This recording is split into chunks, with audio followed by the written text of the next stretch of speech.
Chapter 231. The Sacred Acts. Relationship between Hanoch and the Highlands.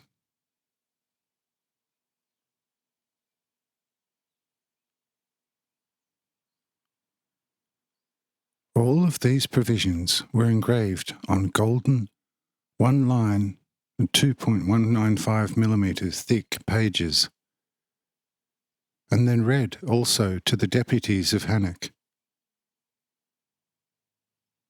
When they expressed their satisfaction, they were asked to sign everything with their names, but only with their short names, and not with their several L's long, which was still vainly used by the aristocrats in Hanoch, names. These signed documents were now held by the 10 in safekeeping, and were called the Sacred Acts. After this operation, they then proceeded to the sanction and determined the penalties for transgressions of these sacred acts, which penalties were thus determined that the Highlands must always be regarded as completely infallible, and that, because they had not killed the messenger from Noah, thus only Hanoch alone could therefore be transgressing and become worthy of the punishment, because the Hanochites had beaten and killed Noah's messenger.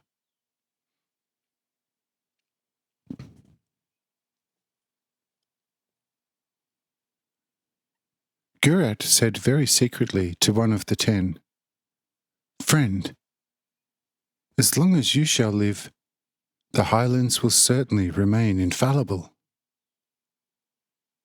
But what if completely different heads will take over the government of the Highlands, who in time will tread your laws with the feet?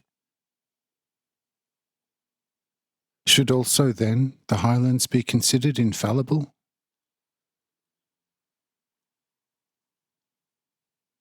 And the asked prince of the 10 said, "See, we all know that even a father can err against his children, but he then errs only in his own sphere, but not in the sphere of his children. And the children never have the right to question their father and say to him, 'Father, why are you doing this? Or why have you done this to us?' Even less so do the children have a right to punish the erring father.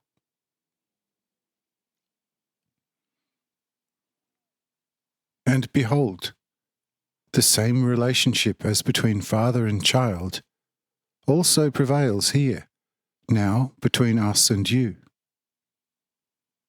We are your fathers, and you are our children for all times of times.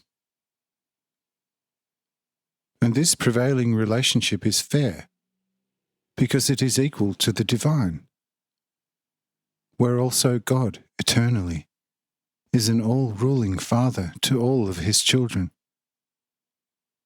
And we all have to live with this, because God has established this order from eternity.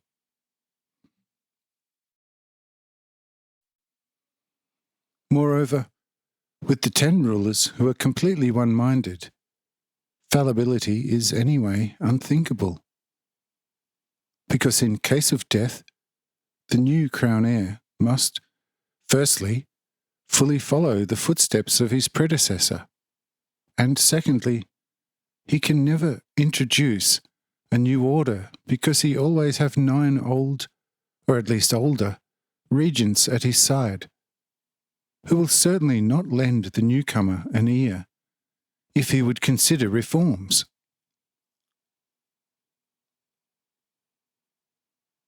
With sole rulers, reforms are conceivable. But with 10 rulers, never. For the sole ruler can govern according to his whim, and is therefore also fallible, if he is not filled with the highest divine wisdom But in a decarchy, that is not likely to happen, because there is always one prince who controls the other with his wisdom and his necessarily high sense of justice. Therefore, also the number 10 is the divine number of order, because all of his laws are basically 10, as the old wisdom teaches us. And therefore, also our number of princes is already a guarantor for our complete infallibility. We can err as individuals, but never with general decisions.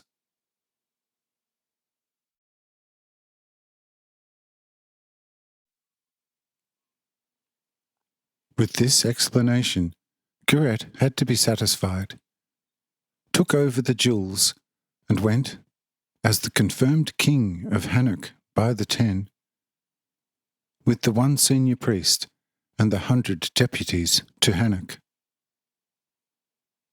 What further? Next,